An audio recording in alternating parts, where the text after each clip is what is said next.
ये पैगाम है भारत के हर कंटेंट क्रिएटर के नाम। जय भीम जय भीम।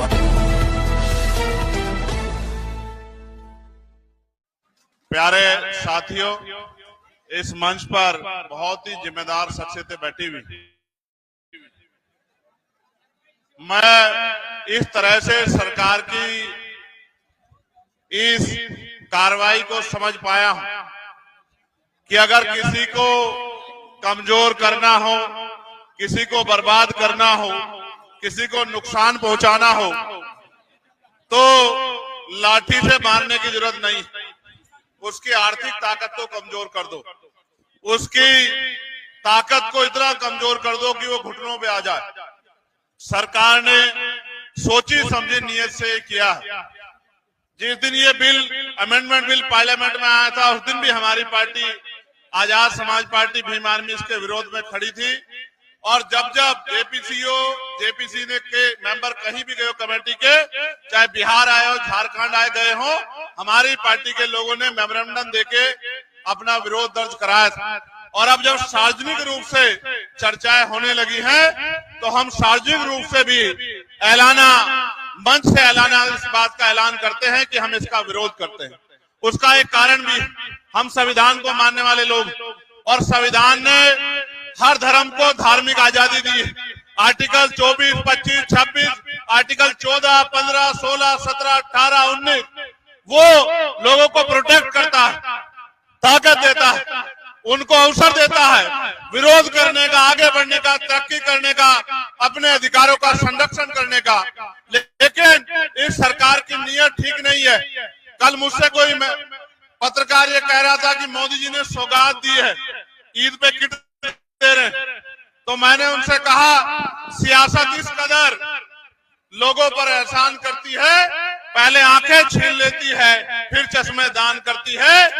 एक तरफ वक्फ के इस अमेंडमेंट को लाके मुसलमानों से उनकी कब्रिस्तान, उनकी खानका, उनकी मस्जिदें, उनकी जगह को छीना जा रहा है, उनको लूटने का प्रयास किया जा रहा है। दूसरी तरफ किट देके हमें बेवकूफ बनाने का प्रयास किया जा रहा है। ये हमारे जख्मों पे नमक छिड़कने जैसा। हम इनकी बातों में नहीं आएंगे। हमें संविधान ने प्रोटेक्शन का अधिकार दिया है, प्रोटेस्ट का अधिकार दिया है। हम अपने आप को प्रोटेक्ट भी करेंगे और हम बड़े से बड़े धरना प्रदर्शन करके इस सरकार को चैलेंज भी करने का काम करेंगे। और मैं बहुत जिम्मेदारी से कह रहा हूं, बहुत जिम्मेदारी से कह रहा हूं, एक बार जीवन मिलता है, बार बार नहीं मिलता। जीवन इसलिए याद रखा जाता है कि आपने क्या किया। इतिहास याद रखेगा जब देश में कमजोर लोगों पे जुल्म किया जा रहा था, कौन किस तरफ खड़ा था। मैं यहाँ से खड़ा होकर कह रहा हूँ बिहार के मुख्यमंत्री जी से कि वो कमजोरों की आवाज सुने, और जो फैसला वो हर बार लेते हैं बदलने का, एक बार और वो फैसला ले ले तो शायद मुल्क के हालात बदल जाएं। मेरे आज भी याद है, लोकसभा चुनाव से पहले मैं यहाँ आया था, मैंने उनसे आग्रह किया था कि आपकी छवि बहुत अच्छी है, आपको देश में शक्ति का निर्माण करना चाहिए, सारे दलों को इकट्ठा करना चाहिए। उन्होंने बात तो मानी, लेकिन अंत समय पे वो बदल गए। इसका नुकसान उठाना पड़ रहा है। एक बार और बदल जाओ मुख्यमंत्री जी, और अपने साथियों को भी बदल दो, तो ये सत्ता का घमंड भी चूर हो जाएगा, जिस घमंड के जरिए कमजोरों को बर्बाद करने पे तुले। वो जो बिल है उसको पढ़ने की जरूरत है। वो कर क्या रहे हैं? वो सर्वे कमिश्नर की ताकत डीएम को दे रहे हैं। आपके प्रदेश में ही देख लो, औरों को छोड़ो। आपके प्रदेश में डीएम वो लगा है जो मुख्यमंत्री की बात को मानता है, जो मुख्यमंत्री के गलत को भी सही मानता है, और जो मुख्यमंत्री कहता है उसको मानता है।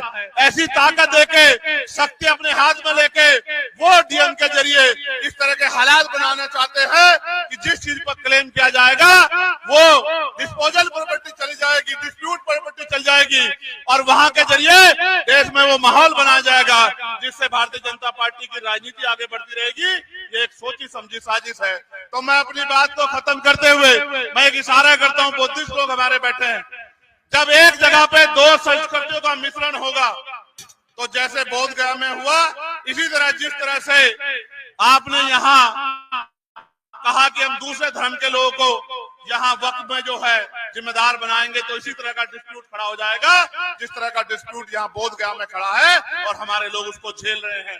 मैं बहुत जिम्मेदारी से कह रहा हूँ कि जब तक न बदले जालिम हुकूमत का मिजाज, एहतजाज एहतजाज और एहतजाज, ये एहतजाज हमारा जारी रहेगा और हुकूमत कान खोल के सुने, हम कमजोर नहीं हैं, संविधान के जरिए अपनी लड़ाई लड़ेंगे।